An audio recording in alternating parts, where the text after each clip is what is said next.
the Tailosive Tech Podcast, ladies and gentlemen. I am once again, and actually, no, never again. This is a first. It's just Randy. We've only got Randy. Take that, Nick. You thought you could get rid of me, but here I stand, the true podcast champ. And you're right, since this is a first, I now feel like this is now a turning page of a new chapter in Tailosive history where this is 2.0 or 3.0, yeah. And I am now the ruler. So he has taken over. Did you enjoy last week's episode, Randy? I did. And there's so much I wanted. First of all, shame for everyone thinking that, oh, well, he doesn't watch these anyway. I get to enjoy it as a fan, as one of you guys. So I'm sitting, I'm on the plane and I like, oh, hey, new episodes. And I may or may not got exclusive, jumping onto the studio and like, oh, I'll watch it a little earlier just for sound check. Oh, you saw it while it was private. I did. I watched it while it was private, and I also watched the clips that have not been released yet that are still up there. So I haven't even seen those yet. Yeah. When will I get to be off the show and just watch as a fan? So my wife said, let's, okay, cool. And then next week, Drew can have a break. And I was like, actually, no, next week, this is when we'll all be in person. So you can take your vacation after next week, after the 100th. After the 100th episode, Drew will phase out of Tailosive. Yeah. Ooh. Yeah. I like this new season. I'll be in the first 100 episodes, and then I won't be in the next 100 episodes. That's gonna be. That would be. I'm not curious personally, but it would be very interesting to see how would people react to the Apple sheep not being on his own network. I'm kind of curious as well. I'm kind of like. I like how you phrased that though. I'm not curious, but I'm interested to see. Well, because I like talking to you. I want to have these conversations with you and do all these things. I enjoy it too.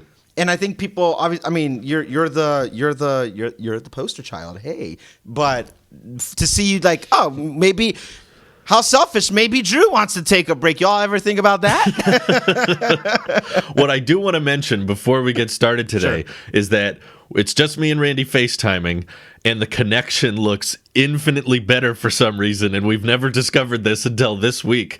Normally when I'm group FaceTiming Nick and Randy, it's like 240p. You guys remember the screen recordings of the FaceTime calls and how pixelated and 24 FPS and kind of jittery. And today it's just me and Randy, and it looks clean. It looks HD. It looks 60 frames a second on the iPad. Like everything looks crystal cool. And I'm not just saying that to make Nick feel bad. But we are trying. But I'm glad Nick feels bad because this is what happens when you take two powerhouses and you put them together who have strong internet connection. Yep. Apple can finally be. It's like this isn't even my final form, and now Apple is in its final form here. With at least for me, iOS 13, and you running a decent dev beta right now. So take that, Nicholas. You suck, Nick. Yeah, it does look great. But are you running the betas yet? Have you experimented with them? So I've experimented, but not on my own devices. While I was in Denver, my friend he's running all the dev betas as well. And while I was hanging out with him, and he was like kind of hanging out with me and also working, I was kind of messing around with his stuff. I was like, okay, let me see your iPad. He has one of everything. So I was like, let me see your iPad. Let me see Big Sur. Let me see your phone real quick. And I'm like, oh, Big Sur. Big Sur. Yeah. And it was for a beta. I know it's a beta, and so like you expect certain hiccups. It was actually pretty smooth. And so I'm like, I want to put this on all my stuff now. So I came home and I've been prepping, and I purged right before we started. Even though I showed Drew that my iCloud, I have 200 gig iCloud subscription, and I'm only currently using about 80 gigs of it. And I'm like, and I'm not even done clearing things out. So I was moving it down. I'm like, I'm about to do this. But it's taking time because I started doing on this digital minimalism again, spring cleaning. If you will. Yeah. So I'm cleaning everything up, and I'm like, all right. I text Nick, hey, put me on the Tailosive dev. Let's do this. He's like, cool, let's do it. And the day he signs me up, like later on, we get the public beta release. I'm like, oh yeah. Now you can just do it anyway. I'll probably do public beta, and you guys can be on dev, and we can compare and contrast and see how that goes. I don't mind doing public betas when they more or less come out. I'm always skeptical of beta 1 for dev accounts, but hearing you and Nick and my other friend and everyone else is doing it, everybody's like, for a beta, so go in there with a grain of salt. It's like it's running very smooth. I was like, I think I want to do this. So yeah, I think this year they've kind of redesigned their whole bug squashing program, and I've been reading that the dev betas have been intentionally more stable than usual, just because they're being overly cautious this year. And it's bizarre because I still feel like at the end of the day, Apple tries to avoid bugs on any OS, whether it's public beta, dev beta, anything. They want to squash them and they want to get rid of them.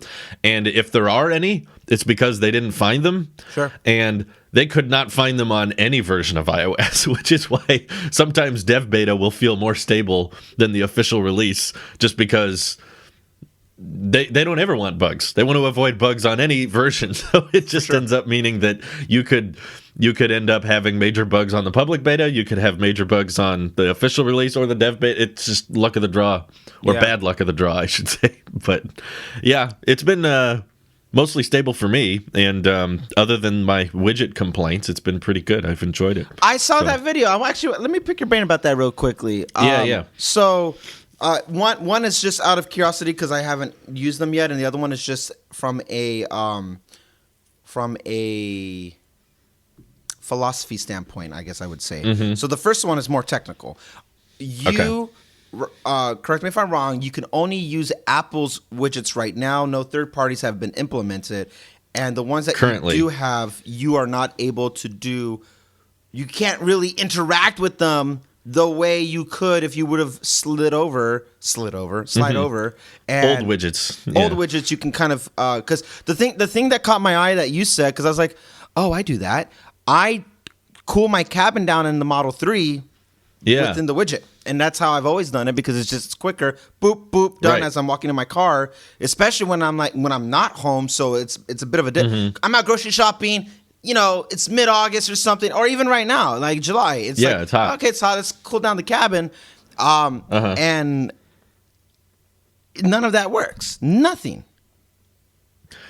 At its current form, for new widgets that are added to the home screen capable, it appears that they're not letting people add any type of buttons or, I haven't looked extremely in-depth into the dev code, but from the devs I've communicated with, apparently Apple has discouraged the use of interaction. One commenter told me that they do allow it on the larger widgets, the ones that take up like the entire home screen, but they discourage it on the smaller like 2x2 or 1x4 widgets, which in my opinion, it's still a problem at that point, because I don't like the widgets that take up the whole screen.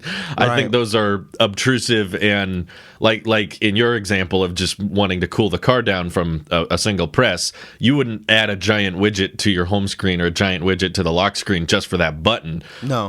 In my opinion, what people liked about the idea of widgets was that you could add more data, but also functionality to your home screen to prevent the need to open the app. You don't need to open the app anymore, because if there's some quick toggle, quick button, you can just tap it and be done. But Apple in their current form seems to be saying, nope, it's just a visual thing. It's just meant to be you look at the data and that's it. But if you tap it, the only thing it's allowed to do is open the app, which a lot of the widgets they've come up with, in my opinion, are very stupid. Sure. The dumbest one I got in the dev beta is the enlarged clock widget, which is literally just the clock app, except bigger. It's literally no extra data. It's the exact same icon, just taking up 4 apps instead of 1. Is it bigger or smaller than a Apple Watch face? Oh, that's a good question. I should compare. I'll put them next to each other. While you're comparing, my other question is, are you still able to slide to the left to see the widgets, or is that page gone? No, that page is still there. Okay. So for me, I have the 44 millimeter Apple Watch, and my watch is a slightly larger watch face than the widget on my 11 Pro Max. All that data that can go onto this thing, where all those complications, all this information, and even I'll even give you one example, even stuff that you don't necessarily need to interact with, but just display things, and you have a better use case with Apple Watch over that. Interesting. Wow. There's more, the Apple Watch is almost more customizable at this point than the iPhone is. But I think it's someone brought it up in the Discord. I think it was one of our mods, Mike. He basically put the idea in my head. He said, I think what Apple did was they wanted iOS 14 to be mainly a stability year, just focus on ironing out the bugs and that kind of thing. But they, at the same time, realized we're going to get criticism if it's not that big a deal. And they like to surprise people. And they don't like everyone saying, because they clearly watch our videos and listen to our podcast. Hey, we're in a commercial. So we're in a commercial and they can't let Apple. that down. You can't take that back. They can't ever change that. Nope. I think they hear everyone saying, oh, it's just a stability year. It's not a big year. And they were like, well, let's do something big that would be noticeable. But in hindsight, I feel like not much thought went into it. It feels like one of those off-the-shelf type ideas of like, what could we take off the shelf that would feel major, that everyone would say, wow, this is How can we shut them up that they've been complaining about? Widgets. Yeah. Give them widgets, and then they'll feel like it's a major, huge operating system upgrade when you really think about it, not much changed. Right. Like my default home screen, I still don't have a widget on. That's like, it's still my normal home screen. I've only added widgets to like my secondary home screens and that kind of thing. And it's mainly just like the giant stock widget. I can monitor stock prices. Other than that, I haven't found much good use out of them. So interesting. So I wonder if the coding itself within the for third-party widgets and stuff like that, will they allow those widgets to be interactive? Because it seems to me, whether you're using the Apple Music app, which is just displaying the data instead of controlling it, or the Tesla app now, it seems to me that this current iteration, which again, and I'm obviously kind of jumping the gun here for public beta 1 for us, and then dev, this is number 3. It just feels like this is not really functional. This is like, here it is. Right. But I find it hard to believe that they don't want to actually implement engagement with the widget, because that's the whole point of a widget. It's just right there real quick. It's our version of a complication. Oh, okay. Right. You want to, like, we do that and at least give us, I don't know. Another thing that you said in that video, I didn't think I was going to be hung up on the widgets that much, but there's, let me go like this. The philosophy part of it. Here's you are, I understand your stance about what you're not really vibing right now. Do you think widgets as a whole, and let's just say, I'll give it to you how you said, Drew, if you guys didn't see it, he said, even give it maybe just 2 squares, like instead of taking up so smaller much like widgets. That. Yeah. Being able to customize. So let's say that happens. On the fundamental level of what the widget's supposed to do on iOS 14 forward, do you feel widgets are obsolete because if it's not going to let you engage with the widget on that sense, and you need to jump into it, and it's adding another step overall to it, do you feel that the widget portion of it all is not, for lack of a better term, gimmicky? That here's your thing, you can move your home screen, you can do these folders, but it doesn't actually provide utility use out of wanting to like do a quick record with your camera, or wanting to health app features that if you can customize the widget, do you feel the widget does not have that place where it can be customizable to us, where I want my health app widget to show me my heart rate, where somebody else wants them to show them the amount, the steps that they've taken, et cetera, et cetera. Sure. Do you think widgets are going to be like 3D touch? Is the best way I can describe it. Okay. Yeah, that's an interesting question. I think I don't think so because they're not so hardware requirement. They can just keep them in the software. I don't think they're going away. I think that they just kind of it feels rushed in a sense. It does feel kind of gimmicky, but it feels, I don't know if gimmick's the right term because it's like, I know, I'm trying to find the right word for it. I'm like, it's not half-baked gimmicky. Maybe is how I would describe it. Like the way I described it in my video was that before iOS 14 came out, us on the podcast even talked about how we don't really know what else they can do. We're kind of like we got our change the resolution and frame rate within the camera app. That was like our biggest thing. We got the new volume indicator. Yep. And all I was asking for was just the redesigned call animation and Siri to not take up the whole display. Please and thank you. Yeah, please and thank you. So we got that. But then they went with kind of this half-baked widgets attempt, and now I do have a big list of requests. So we went from, I can't really think of what else they can do to, okay, here's some things you could do. So basically, they created a bunch of problems while solving a few at the same time. So in that sense, good job, Apple. Yeah.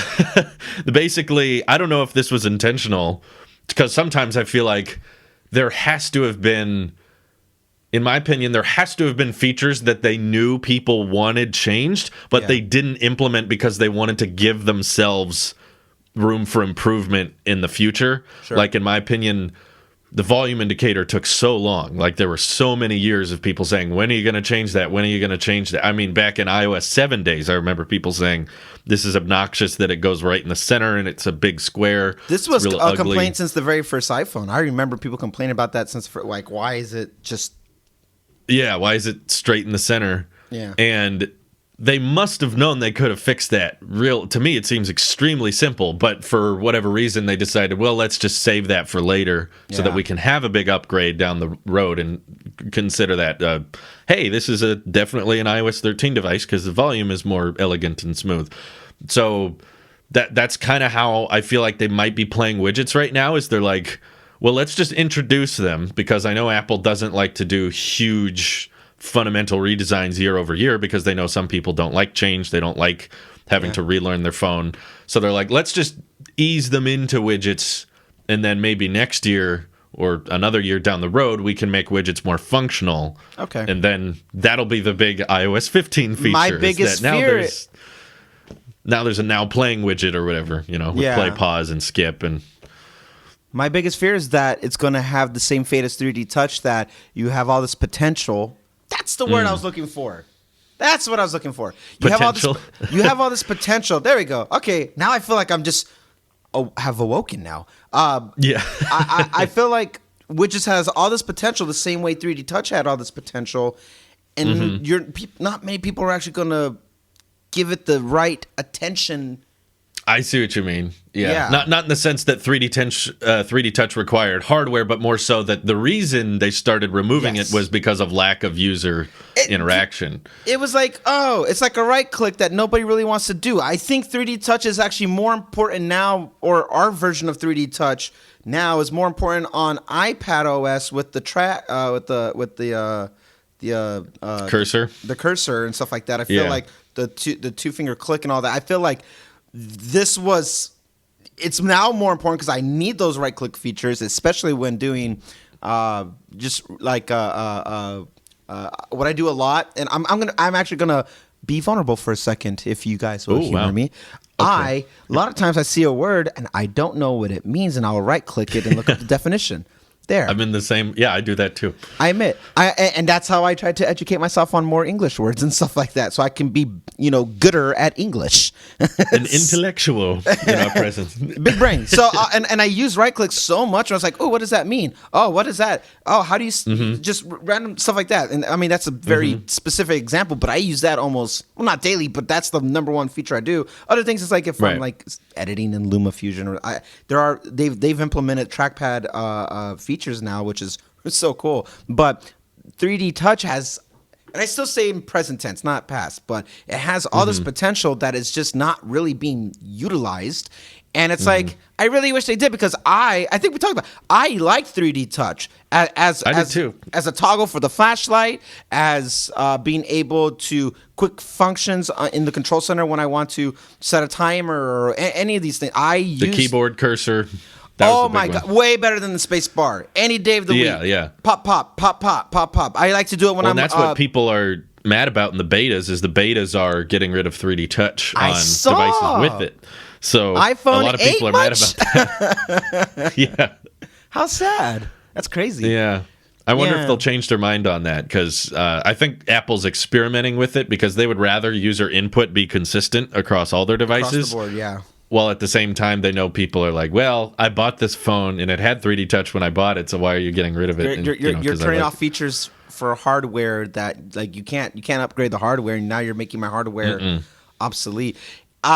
It could be controversial. I can see Apple long term, because they are a long term mindset. I can see them like, well, hey, this is where we're going with it, and they turn it off. I can also see them saying we'll give support for all compatible, because, like, here's the thing. When they said you can only do in-camera app features of adjusting the frame rate or the resolution for the newest model, I was like, well, that's kind of dumb. I didn't even know. I remember when you guys told me on the podcast, I was like, I didn't know that was a thing. I thought they're all only giving it to. What's funny is they gave it to the SE as well. So it's like only iPhones with the A13 chip can handle the in. And I thought that was the dumbest thing. I was like, that's just stupid. Come on, Apple. But I was like, all right, that's gonna irritate some people. But if you have 3D touch capable devices, I feel like they paid for it. That's its thing. That makes more sense than only new phones with A13 using frame rate in the camera app like that. Well, because now that you've said, if I remember correctly, they've adjusted. All phones are now getting iOS 14, right? You can all do that camera app. So yeah, even iPads. So you can fix the software. 3D touch, you can't really turn it off. It's the screen is still ultimately a little bit more different. It's still manufactured that way. Yeah. So I feel like they're gonna. I think they're playing with it just to see reaction, like you said. I think they obviously are paying more attention to us than. Like, how mad will you get? Yeah. Oh, they don't like that, and to be like, oh, it was just beta 2. Don't worry about it. Beta 2 or beta 3 or whatever. You know. There you go. No, we're bringing it back. We're bringing it back. It's fine. I like seeing what they've changed over the betas, because do you remember that ugly battery icon in Big Sur that was all over the internet? Yeah, They've changed that in the latest dev beta back to a more Did you hear the new complaint? Looking. It's reversed. No. And they're like, oh, it's the wrong way. like, oh, when you look at it in system preferences, and then when you look at it when you actually go into it, the battery's reversed. And I'll be honest with you. I'm just wondering why they like what branch of Apple decided they needed to change that, because was that showing up in the feedback assistant app all the time? People are like, Apple, this looks ugly. You have Marquez saying it on a video where he's one of the biggest tech known faces, and drawing attention. He's their favorite. That. Yeah, and if he drew attention to it, I can see them like, oh, okay. Honestly, I'm indifferent about it, because what I realized for me, if say I did put it on beta 1, dev beta 1, I wouldn't be able to see the battery because I'm using iMac. I don't have a MacBook. I don't have a battery Mac either. I'm on a Mac Mini and an iMac. So I would not have known. I don't care. I was like, if this is where we're nitpick, and I think Marquez said this, if we're going to nitpick about a green line and a green bar in it, and that's ew, it looks like a nipple, then then I'm thinking like, hey, good job, Apple. We're purposely just trying to criticize or critique something for the sake of having something negative to say, in my opinion, at least, you know. Well, if the big changes are around design and aesthetics, then we kind of have to go there. You know, we kind of have to go. I mean, it's not a functional problem that the battery icon looks weird, but if you're redesigning the whole OS and you want to know our thoughts on it, Apple, then we're gonna let you know. You know, I think Mac OS 11, which is just like, I was signing this with my friend. Him and I are old school Apple sheep in the sense that Steve Jobs era. And we're like, wow, there goes his legacy. We're on 11. I was like, I'm sad, but I'm excited. because feels weird. We need to move forward, and I'm excited. I don't want us to always hold on to like, but Steve Jobs, and like his memory is everywhere. I mean, you got a theater named after him. His building is what you guys work out. Like his legacy is fine. 2 movies, multiple books. He's fine. He's good. Yeah. He's got his legacy. He's got his legacy, for better or for worse. But looking at Mac OS 11 now. The finally we're moving forward past all that. I love how clean Mac OS looks. It looks me too. So modern. And I remember, you know what I'm having right now? And I don't think I brought this up in the last, so I'm saying it now. Take this, Nick. I'm having the same reaction with Mac OS, and I'm becoming a Mac fan first again. I'm having the same reaction to Mac OS the same way I had iOS a reaction when they went to iOS 7. And, I remember. Yeah. And I was, before they showed that for Dub in 2013, I was this close to going to Android. I was just burnt out. I'm like, redundant, repetitive. I was like, oh. Yeah. And then I saw how clean and 2013 taught me less is more. And I loved how clean that UI looked. And I am having that exact same excitement for Mac OS 11, and I'm so excited. And I will tell you, it was me playing around on Mac OS on my friend's MacBook Air. I was like, "Ooh, it's so clean," and that was what made me say, "Okay, I'm jumping on the beta," because iOS is iOS. I got what I wanted in iOS 13, the volume indicator and the camera. Yeah. And it's cool that now you can have just a banner come down for phone calls. So, all right, cool. But it's not a deal breaker. I get text more than anything else. It's not a deal breaker for me.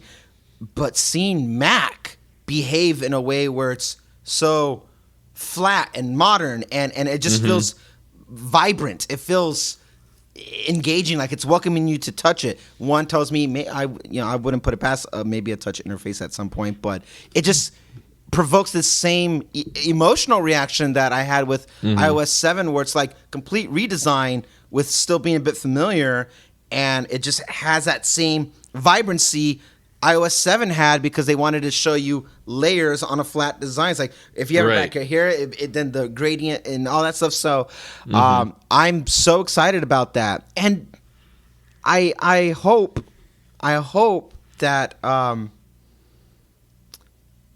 they actually, this told me we're not ignoring Mac, and here's how Mac is going to look, and it actually looks cleaned up. And I hope they don't dismiss it again for the next 4 to 5 years and then say, we're not ignoring Mac, and I want them to kind of stay with it the same way they're doing iPad OS now. Sure. Stay with it. Mac OS 10.x all those times when they introduce that looks good, let's focus on it, and then they don't focus on it. Oh, control panel or no, widget center. Let's make that. Oh, okay, fine. Yeah. Oh, the notification on the right side when it comes out, and we can.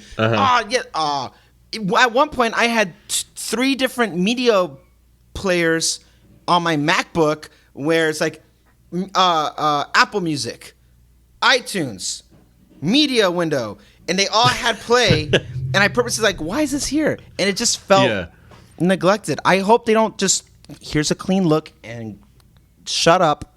I hope they actually focus on it, because I think before iOS and before anything else, just given my my connection with Apple for so long, I think I'm a Mac OS guy first. Wow. And it was my introduction to Apple before anything else. And me too. I have an affinity for Mac, and I use it strictly for doing stuff like this right now, and I love it for that. But I miss being the kid who kind of plays around with it just because it's fun to. I want to be able to engage it the way I do my iPad now. I don't want to take away from the iPad. I like using Mac. It is a PC. So all the little gripes that we have about iPad OS, I wish we could have this little bit. I can minimize. I can have all these windows. I can download media files. All these things. I would like to have that on my next MacBook, whatever it may be, and ideally the one with the arm. And yeah. Let's wait for that. I would like Mac OS to just keep me curious again. You know, be the kid in me that plays around. I'm really tempted to put Big Sur on my iMac Pro. I really want to because the Catalina is still super buggy on the official non-beta release. I still get these graphic glitches all the time where I move my mouse over a window and there's all these little white boxes that appear on. It's just so all over the place with the public release that I'm like, I mean, could it be that bad if the dev beta on well, my it can't get worse, and so you just do it. I don't think it could get worse, but who knows? Maybe it can. I mean, I'm just paranoid that there will be some bug like we had back when I did the Mojave bug, where the Mojave beta, which was buggy, where I put it on the iMac and then we couldn't edit videos off of it. I wasn't able to export out of Final Cut because of the bug. And I was like, that would be bad because I don't really have a backup. Yeah. So I don't want that to happen. But at the same time, whenever I switch over to the Mac Mini to do a live stream, that UI is so clean. You're right. It's so fresh. And going back to Catalina every day, I'm like, this don't look right. You have an external hard drive that you can. I bought this 2 terabyte one off of Amazon. That thing is tiny. This thing is. I panic about how small it feels. Like I can break it, but it's actually pretty darn sturdy.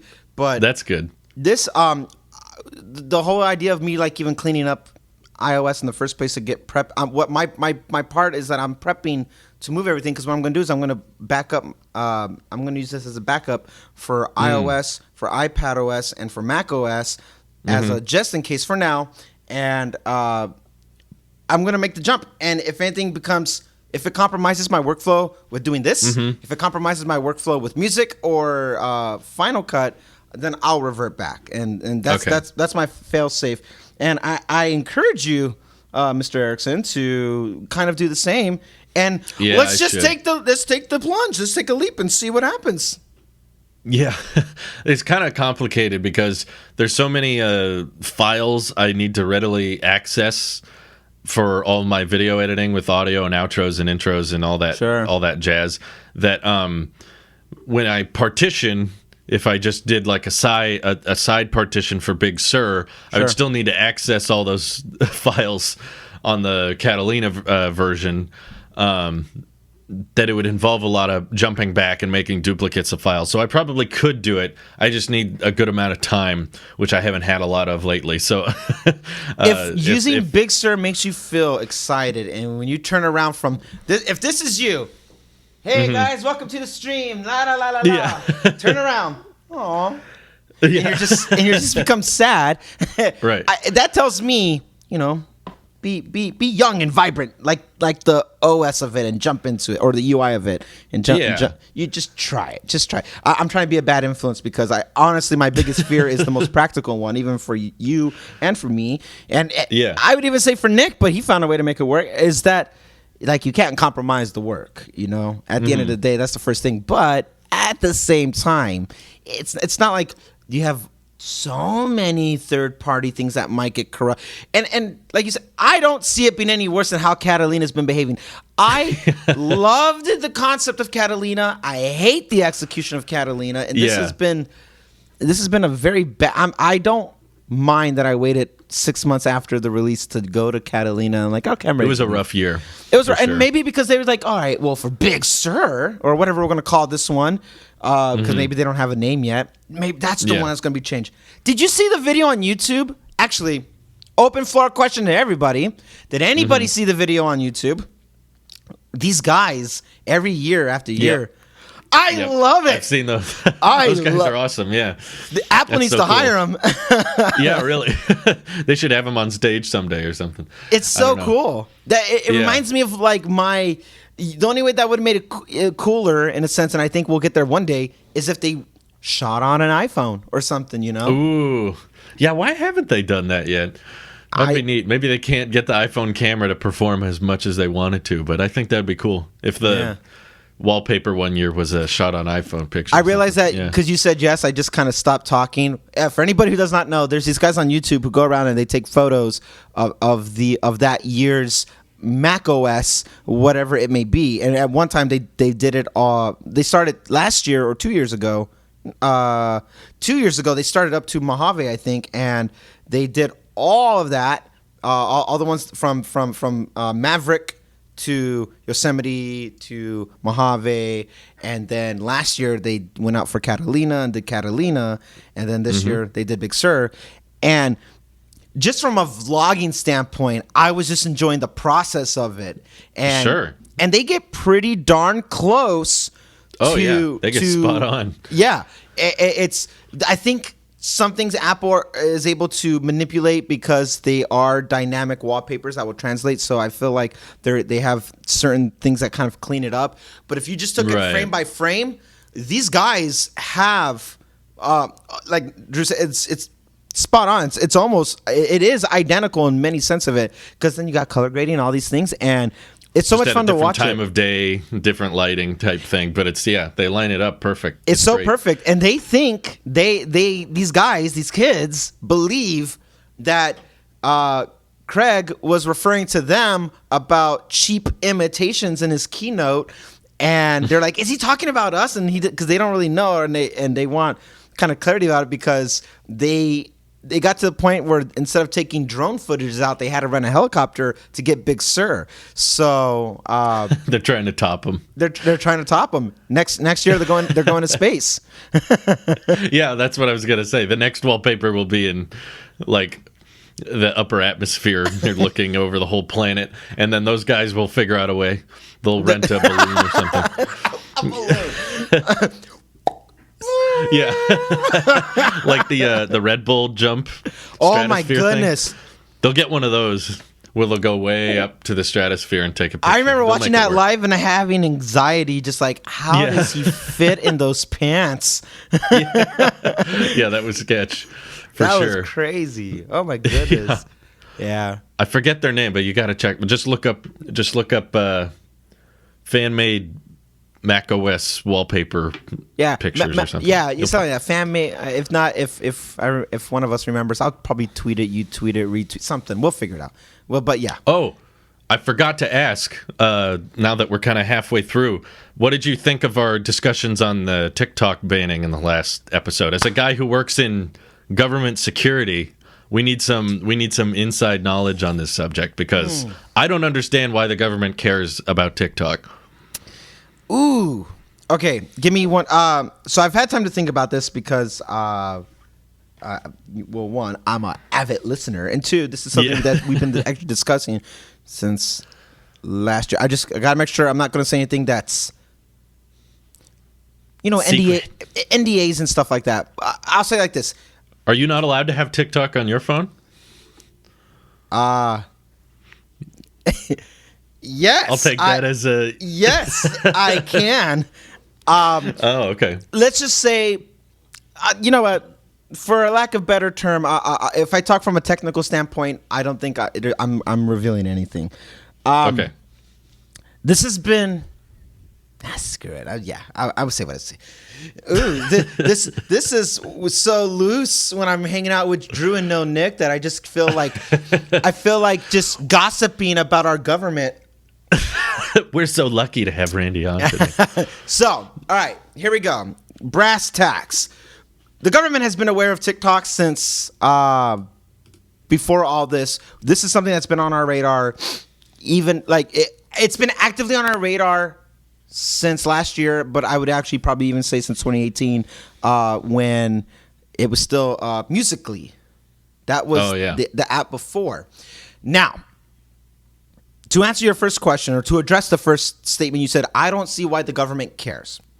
Mm-hmm. There is certain software in the app now that has been disclosed about, like, it's tracking you with your actual like key movements and stuff like that. There are there are certain parallels between TikTok and Huawei and what they use in their software. And the United States banned Huawei because they could not confirm that Huawei is not monitoring you actively. Now, Huawei. Let's take even a step. Sorry, hit the mic. Let's take a step back. China. Okay, China is. It's no secret that adversary rivals, if you will, in tech, in bleeding technology, in finance, and in the world. They're a powerhouse. Russia, China, India, us, and it just so happens that with the current sitting president and stuff like that, there's a lot of friction going on. China is not doing anything different than Facebook at all. Really? And this is the part that people might be, but Facebook, you guys would feel violated if you knew what Facebook was doing to you guys. And it's that bad. It really is that bad. And it's easy to blanket the whole thing and say, well, if you don't want it on the internet, then don't film it on your phone or what have you. And sure, here's the golden standard of what certain protocol should be. But then when you realize that it's not just like they have access and they can see your photos or your videos and they can see your notes, but they're looking at your bank account and they're looking at all these things that maybe fragmented, it doesn't harm you, but collectively, when they paint a whole profile on you, or your region, or your country, they have better data on you, and it's virtual spying. Overall, you're being spied on the same way. The analogy that I would say: have somebody stand outside your front door, Drew, and just with binoculars stare at you. Well, that's fine. I'm dressed. I'm not doing anything inappropriate. Well, that's fine. I'm not breaking the law. That's fine. Whatever. But the fact that you have eyes on you and someone's watching you every moment. You go to the bathroom. You take a shower. You pick your nose. You're with your significant other. You're working. You're taking a phone call that could be sensitive for other people with your family. Whatever it may be. I mean, I say even the discussions that you and I have had, it's like knowing that someone's right there watching you, reading your lips, getting bits and pieces of it, or maybe getting the whole dialogue of it all. TikTok is doing that. China is doing that. The U.S. is doing that. But we're not going to attack our own. The fundamental issue, the fundamental principle of the situation is that we're not Chinese citizens, so China has no business to be in our lives like that. China could not get Huawei into our country and work on our networks, work on our carriers. So their backdoor solution to it was software-based, which was TikTok.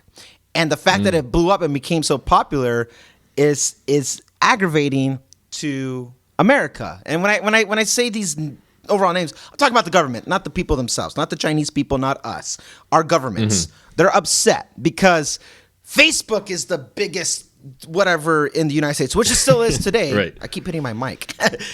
Which still is today. And when I say Facebook, I do also mean its subsidiaries, which would be Instagram, WhatsApp, Oculus. Right. You have Facebook as a conglomerate is really trying to be Google. And again, TikTok is not doing anything different than what Google has been known to do and stuff like that. It's a problem when it is not one of our own. So in the sense of government policies, the United States doesn't like the fact that adversary rival countries have this much information just willing to us, and no, we have privacy. The only people who's going to spy on us is ourselves, so so the government likes knowing what its own citizens are up to. It doesn't like other governments knowing the same thing. Yeah, and the thing is that because more so we can have if Facebook is caught doing something inappropriate to us, or Google, or Apple, or anything, you name it, Twitter, anything. If they're caught doing that, we can actually there could be legislation pushed. We can actually class action lawsuits. We can have these reprimands don't you do it, and we got caught, all right, and then they pay you out or they do what they got to do, and policies are put into place and things change. China's is not restricted to that. They don't have jurisdiction over China like that. China's like, well, too bad. And they're like, but don't you like all this cool stuff? From a governmental standpoint and from a national cybersecurity standpoint, and where I live, is art wars are no longer with guns, though there are gun wars when it comes to the Middle East and carnage and things that are pretty barbaric overall. Our wars now are completely information, because information's deadly, more deadly than, in the sense that you can hurt a nation that way. And when Apple said, no, we're not going to let Facebook get into our phone with the San Bernardino shooting that happened. That was the FBI. I don't think it was Facebook, but... Oh, when I say I meant FBI, I'm sorry. Yeah, Zuckerberg showed up on Tim's door. I'm thinking about Facebook, because where I was going at is that, like, when Apple said no, that was the first time in our history that a private company drew a line with the government and said no, and openly said no, and it wasn't just for PR that they're like, no, we're not going to do this, and it was the first time we as citizens, whether you know it or not, we felt like we actually had some sense of security and stability. And people are going to refute that. People are going to say Apple's lying to you. And they have every right to say that, because there is a sense of skepticism that should be there. But the truth is, Apple did not release our information, not sell, because the government can write you a blank check if they wanted to.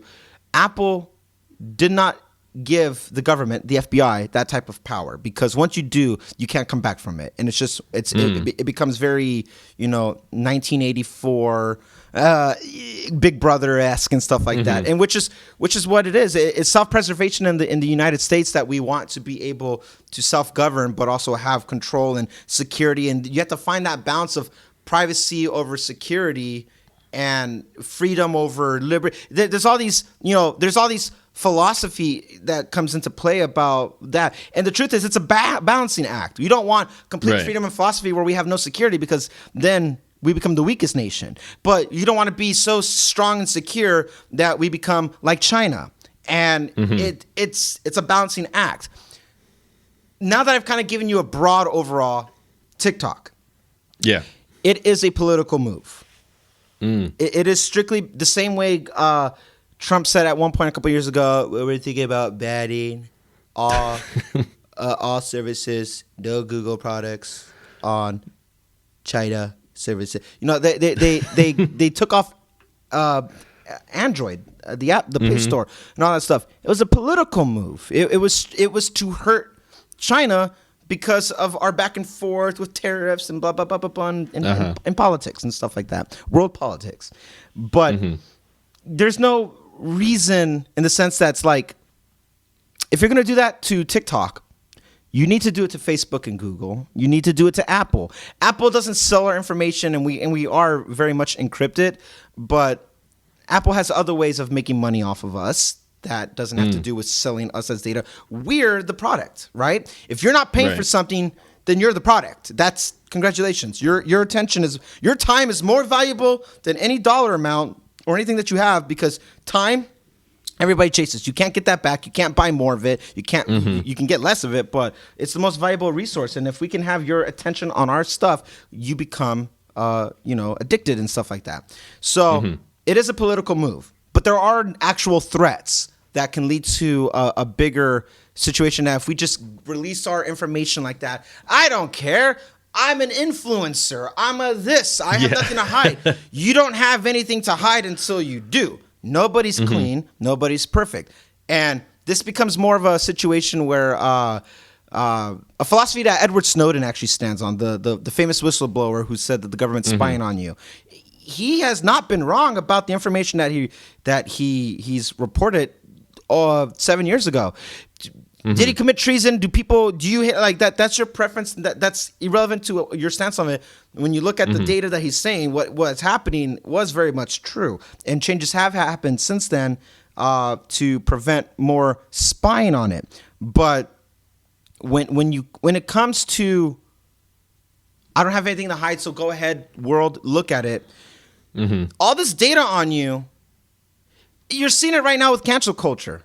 You don't have anything to hide today, but you screw up 5 years from now, and they're going to dig. And then you're going to be guilty for something you did 5 years ago, 10 years ago. And now you're screwed. How many of you, and anybody of you, have, since all this cancel culture, Me Too, this, that, if at one point it's like, I need to go through my stuff. If you've ever deleted something to try to wipe it, well, one, it's not gone. It's just normal eyes, like human deleting eyes. tweets is pointless. Yeah, if you ever deleted a tweet, a message, whatever, if you ever did any of that for the fears, like, I don't think I want this to get out. If you ever said, I don't want this to get out, that is exactly what's going to be held against you at some point or another. What's not illegal today could be considered illegal 5 years from now, and then what? Who's to say they can't retroactively backtrack? Like, well, remember all those racist or bigoted, or remember the misogyny or the adultery, or remember whatever they want to get you for that you did in 2020, and they can use that against you.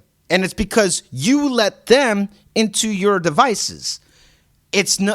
Look at the government as a very obsessive ex-girlfriend or boyfriend or whatever who can't let go, and then they dig, and then they hold things against you and stuff like that. And that's me trying to really. I'm painting a very broad brush here, but that's the situation of when it comes to security, what TikTok is doing, what China is doing, but also what the American companies are doing and stuff like that. So as long as you exercise, proper, healthy etiquette with your devices, then it doesn't matter. But our nation, if you are a U.S. citizen, has the right to be like, well, we're gonna block this out because we don't want North Korea watching you. We don't want Russia watching you. We don't want this, want that. And you might not care. Well, I got nothing to hide. But you're just a small piece of data on a cybersecurity level that tells a bigger picture. Well, we now know that people like Andrew Erickson, Randy Vasquez, Nick Answing, where they move, how they operate, and if we were to, and they can use us to manipulate certain situations, and not in a sense where it's now life-threatening. Well, my life's not at threat, so why should I care? There's more retroactive harm that can happen to you that sometimes sometimes you wish it was just as clean as just attack us already, because it's quicker and then we can retaliate, like 9/11. But look what happened. Like even then, taking politics aside and stuff like that, when we retaliate, it opens a whole nother can of worms and stuff like that. But what they can do is if they get you passively through the back door, so to say, on all these things, now they're spying. That's all happening, and we're pawns. All of us. I'm a pawn. You're a pawn. You're a pawn. We're all pawns. And it's this big world battle that we don't know how to navigate through. Information security and information technology, IT, IS, as their abbreviations. It's all still so new. We're learning, and the government. Yeah. People tease the government. Oh, they're so behind and slow. That means the marketing's working. If you can see what Google is showing you on Google Earth, and you can punch down and see all this stuff, and we can I can almost see my address when you punch in close enough. Just imagine the type of technology that the government, the private government, that the public can't see. Imagine the technology that we have. We have so much tech that is just as innovative as what. Who's to say Elon's not working with the government in some sense? And who's to say it's with the U.S. government too? Because he's not a U.S. native. He's I think he's a citizen, but he's not a native. He's South African, I think, right? South African, yeah. Yeah, he's South. Right. So but you have all these people. Hey, you need to make a living. You need to make a living. I got to make a living. You come to me the right price, I'm gonna work for you. I'm a contractor now for the government. I work for them because I need to make a living. And they pay me enough for me to perform certain duties and tasks with them because I'm a contractor for them. So it's no different than that. Imagine the technology that they have, and they're just, what do we do with all this data? And sometimes it gets corrupt. People get corrupt with the power of we can do all this stuff. And they're, everyone's flawed, but overall, it's when it comes to information is power and key and stuff like that. So one little mark of taking out TikTok is a bigger picture of drawing a hard line saying no, China can't do this. That's a much bigger picture than we realize, I guess. It is a bigger picture. It's just an app, and I'm blowing up on it, and I'm about to get 5 million this, and I'm about to be verified, and I'm about to be relevant, and I'm about to care. One, get out, stop it, no. Gross. But people my life, and people like it. It's like Vine. Well, cool. innovation is a miraculous thing where when Vine died, TikTok took its place. When TikTok dies, something else is going to take its place. MySpace died, Facebook took its place. Facebook is not dead, but MySpace isn't dead. Well, no, but Facebook innovated and they evolved, and now you have Instagram as the new, which is the same company, but people want to use Instagram before they use Facebook, and it's like, oh well, there's that, and that's it always does it. It cycles through. Something has to die, and innovation will happen, and something will take its place. That's just how it works, and the next big thing will be something people way smarter than you and I will figure out, but the next big thing will replace what we're using now. And so is the cycle of life, and everybody has to keep up with it. But for people to hold on to something for dear life, like, I can't lose this. Remember when you got copyright strike, I might lose my platform. It's a reality that's a micro example, but imagine that on a macro scale. These are things that people have to prep, and you did the right thing for prepping about, all right, well, how can I supplement for this? Here's how I got a plan. Now you're good. Fine. Whatever happens. I know I'm good. People will adapt to innovation, and then people will innovate to those adaptions. It's just life. We might lose TikTok. Okay. And I'm not saying because I don't use it, but okay. I'm ready to lose Twitter. I'm ready to lose Instagram, YouTube. If all that happens, so be it. I'm not ready. I would be so messed up without Twitter. I know, but then you have Discord. Yeah, but then you have Discord. So I will say, just because you asked me, and I'm going to talk a little quietly here. Yes, we revised not to download TikTok. So if I open up App Store and I'd show you guys if I wasn't using my phone, I don't have an iCloud whatever. I've never downloaded TikTok. I never will. And even if I wasn't a contractor or working with the government, knowing what I know, I wouldn't do it. 2, it doesn't matter because my wife downloaded it because she's like, no, I'm gonna do it. So she does it, and she goes, that's her risk and that's her prerogative. Hey, welcome to freedom, right? So she does it. Everybody else in my circle here has it, downloads it, texts each other links and stuff like that. And when they text me the link, I just open it up in Safari. Haha, that's funny. And then I move on.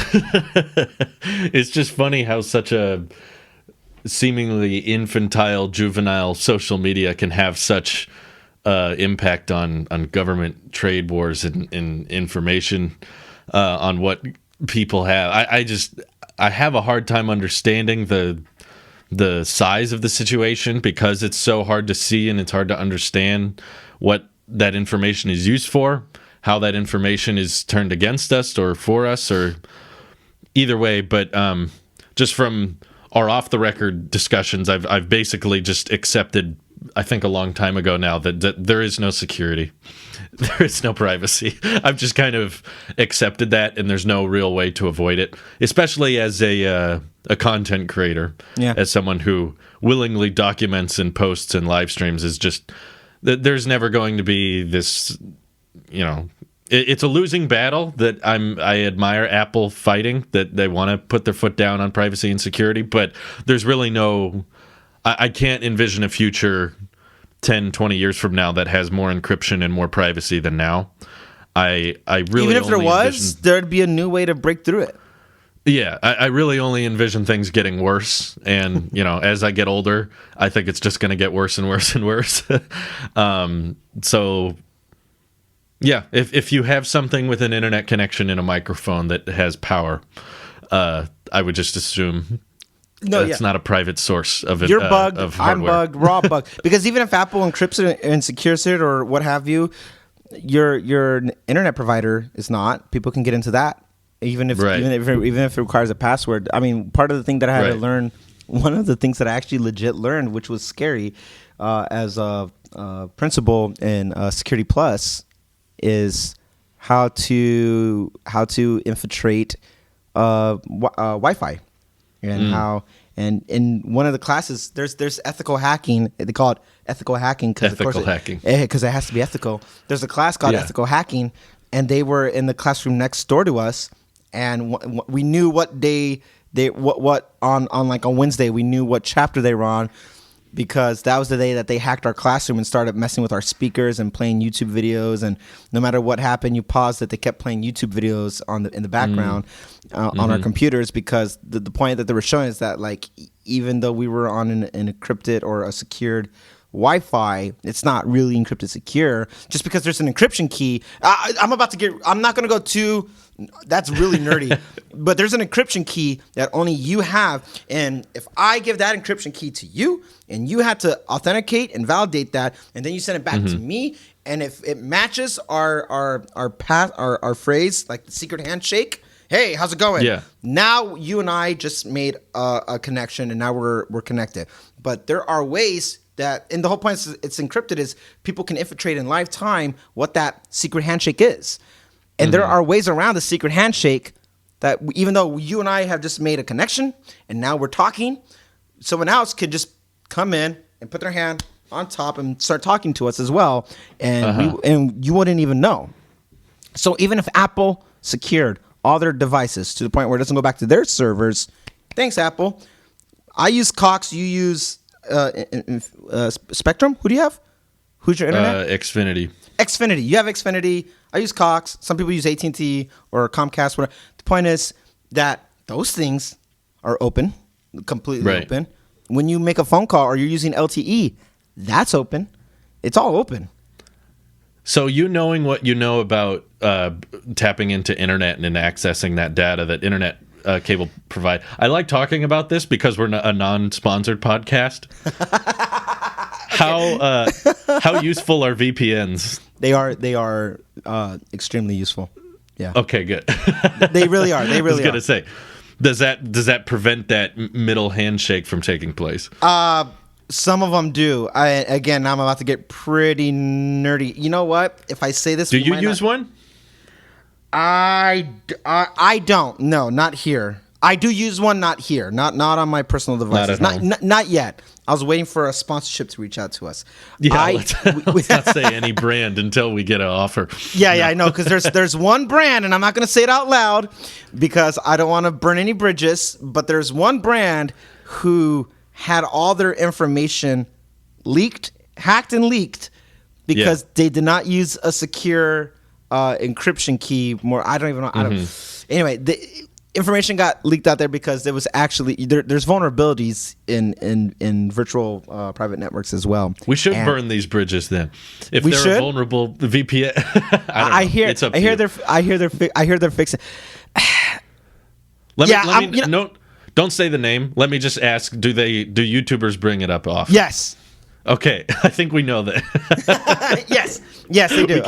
We could put the keys together. They do bring it up often. Yeah, I'll tell you. I just don't want to burn that bridge yet, just because I will say this. We're bashing them, but we're bashing them because we might work with them later. We might work with them because I've heard they have taken preventative measures to prevent that from happening, but what happened already happened, so that's already out there. Now everyone's got to go change their passwords. I will say it won't be. Nick and Randy are, kind of equal owners in charge of the podcast. So if they choose to do sponsorships, I'm okay with it. But on the Tailosive Tech and EV channels, I won't be doing any sponsorships. So don't. So we're not going back on that. Yeah. So you could bring it up on Tailosive Tech. And I won't bring it up there. I just mean I don't care if we burn bridges for those channels. This is for Nick and Randy's sake, because I know I've said on multiple occasions I'm not doing sponsors. So this is and I'm over here trying desperately to quit my contracting job with the government. Yeah, Randy will do what he needs to do. I'll do it once I become independent. Then we can reevaluate that. Yeah. So, Gotcha. But I will say that yes, YouTubers do bring up this particular one, and not all of them are equal. They are different. VPNs are good. VPNs are good. I've never used one. I've only used government ones, which are extremely more efficient. Would be the word. They're not like effective. The ones that you could just they're effective because you don't pay, like, I don't know, as a consumer on the public side of things, or the private sector, I should say.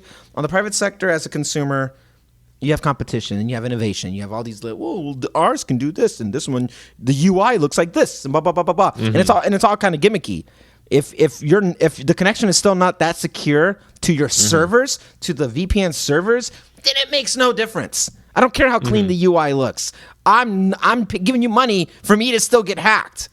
The way some of these other guys were affected by. So I don't care about that. The one that the government used is very intricate, and for good reason. I think we overdo it. Do you think I'm in danger for not using one? Do you do anything that the public YouTubers and that they don't know? Is there anything outside of that, like torrenting, or do you do anything like that? I wouldn't say you're in danger. Of course, I would never admit to it if I did. Yeah. No, so, I don't. What about because I was gonna say Netflix. It's cool to watch shows that are not, you don't have to wait till the whole, because only in the US do you have to wait till the whole season's done on Netflix for them to push it, and other people are watching it episode by episode in different countries. Well, no, there's never been a show that I've been like, oh, that country gets it now, and I need it. Like, we've never been that picky when it comes to content. Yeah, we get Mandalorian first. I mean, yeah, exactly.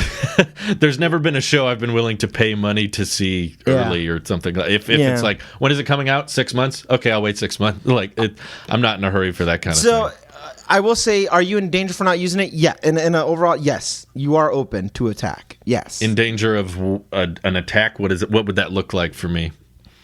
You could have, if you have anything of passwords, bank information on a notepad or on whatever on your Mac, on your iPhone, if it's written down, if you ever write down a password, okay.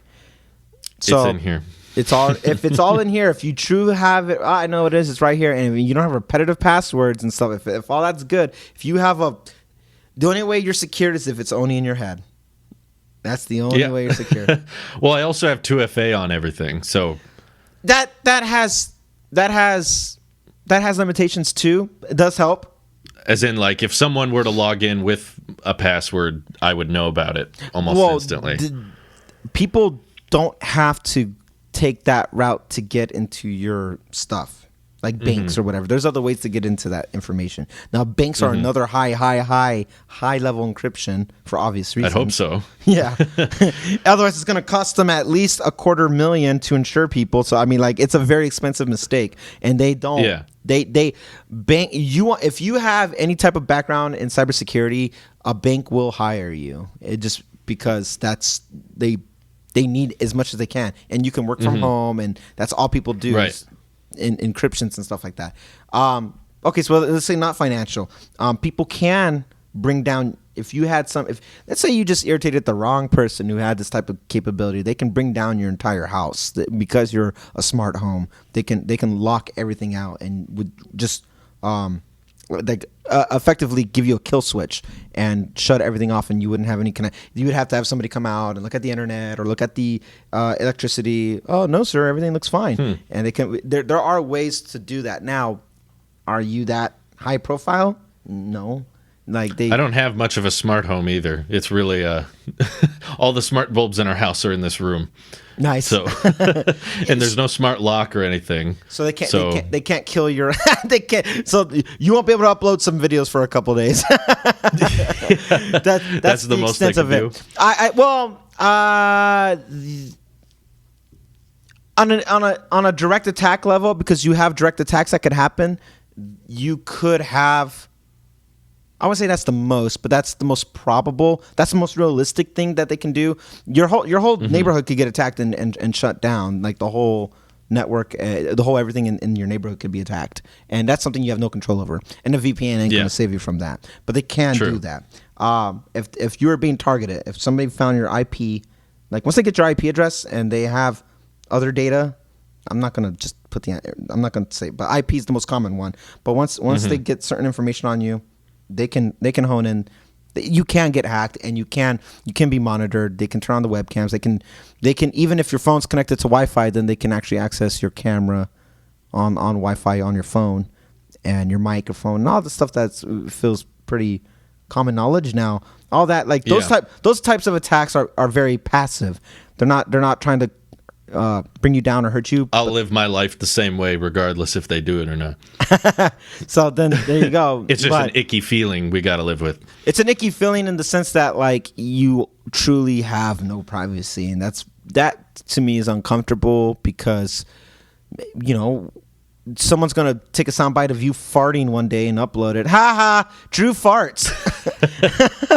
Right. You know. Well, I know you said it before, but I guess I'm in that boat. I'm just like that there could be people out there that would want to target heavily or go after personal information like that, and it would feel weird. But I legitimately don't know what someone could do that would put me in any kind of trouble. Honestly, than, no swatting.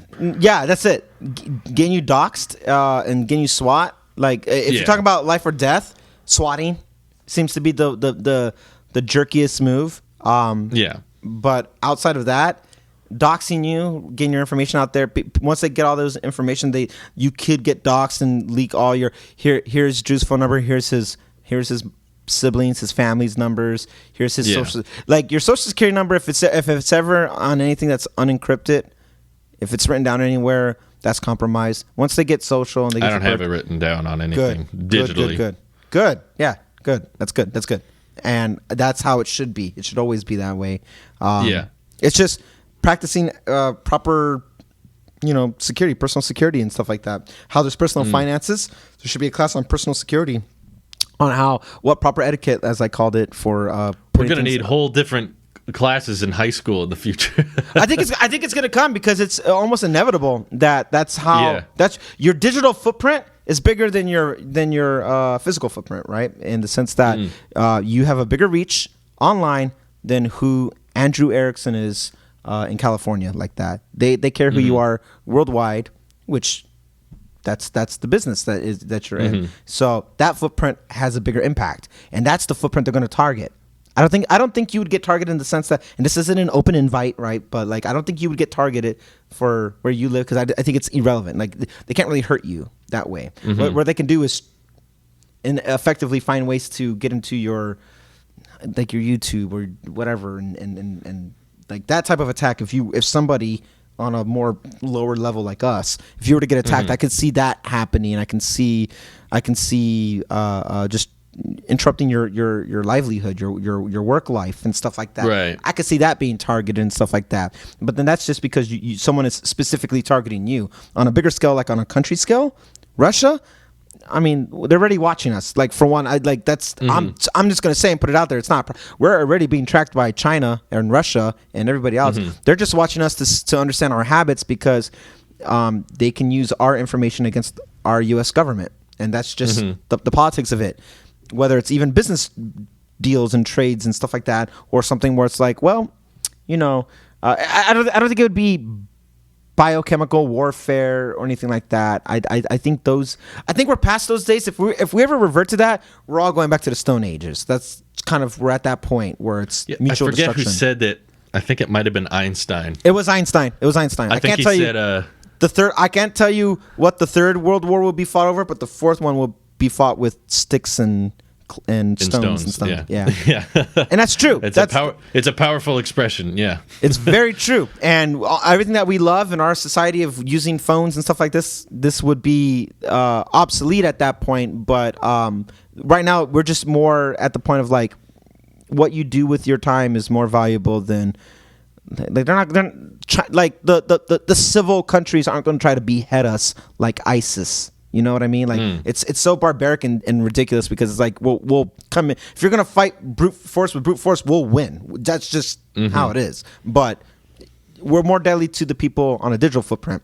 And you're right. For you as a content creator and you building this path of this new era, which is uncharted territory. Nobody before you can really argue. And by for you, I mean like adult. Like there's no, data that shows where this is going to lead because this is all new. This all started less than 20 years ago. So you're a pioneer. We're pioneers. Everybody's a pioneer. Even people just watching, we're all pioneers in what's about to happen in the next decade. Not in the next century because nobody knows. And not even the countries know. The governments don't know. And someone like Apple is trying to leave a good mark in history of like, well, here's what we tried to do, and I commend them for at least trying, even if it becomes overall obsolete. You're going to be on the right side of history, and maybe everything that we do is completely obsolete and irrelevant, and maybe it's not going to be so absurd that people are going to listen to you have your intimate time with your life and whatever you're doing, and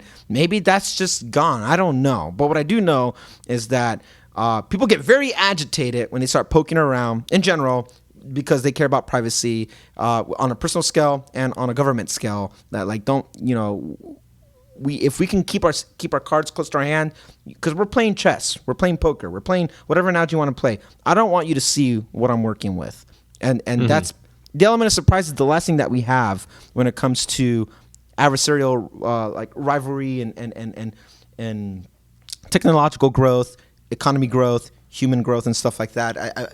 We like to have something still kept secret, and and it's cool that Apple still has like hardware backups too. Like the new MacBook Airs disconnect their microphone when the lid is closed, and I think the new iPads do that as well. The magnetically. And I could see Apple in the future being the type of company that, just like we have a ringer switch on our phones, making some type of switch that physically disconnects the camera or microphone just right on the phone. I'd be so for that. I know some laptops give you that functionality. They have a kill switch right there that you can do it. That'd be cool if you wanted to do that. Some people really genuinely, like yourself, maybe they just don't care. Like, you know what? True. It comes with it. And I think in a free market, that's awesome. Give you what you want. Give the most, tinfoil hat person what they want. Yeah. And then meet in the middle for everybody else. Right. Sure. Options are good. Yeah. Nothing wrong with having diversity with options. So. And this is why I like Mac OS Big Sur. To bring it back. It all comes back around. Wow, it's just quite a thorough, in-depth discussion on privacy and. I'll be honest with you, I didn't think we were going to go there, but honestly, I was so broad. I am being so broad about it, and there are things that I have to omit for security reasons and stuff like that. I don't want to get arrested, but all things considering, like this is. I could talk about. There are so much information out there. If security has ever been anybody's concern, like the beauty of it is that I think there's I'd say 85-90% of it you can find online. There's nothing that I have that's proprietary knowledge. I will say the only thing I have that's proprietary is how the government does certain things, but that's national security, and I won't disclose that. But what it is, maybe next week. Maybe next week. So subscribe and no, I'm just kidding. Yeah, that's funny. That's how it works. Yeah, don't subscribe. You gotta hook them. You gotta hook them while they're in. And let me tell you, Drew, the biggest reason why America actually has the secret weapon, our, pun intended, our trump card is. Find out next week, ladies and gentlemen. Yeah. Alrighty. Cliffhanger. Well, do you want to talk about Face ID on the Mac now, or does that feel pointless? It'd be cool if we had it. I would like it. Yeah. Agreed. Anything I will now milk that topic. Yeah. Anything that's less touching. If it's passive engagement, I'm all for it. I like Face ID. Instead of Look ID, instead of Touch ID, it could be called Look ID, because you're just looking and then it unlocks. That's true. Instead of Face ID, we don't call it Fingerprint ID. It's Touch. Boom. Look ID. Look ID. Is that unlocks?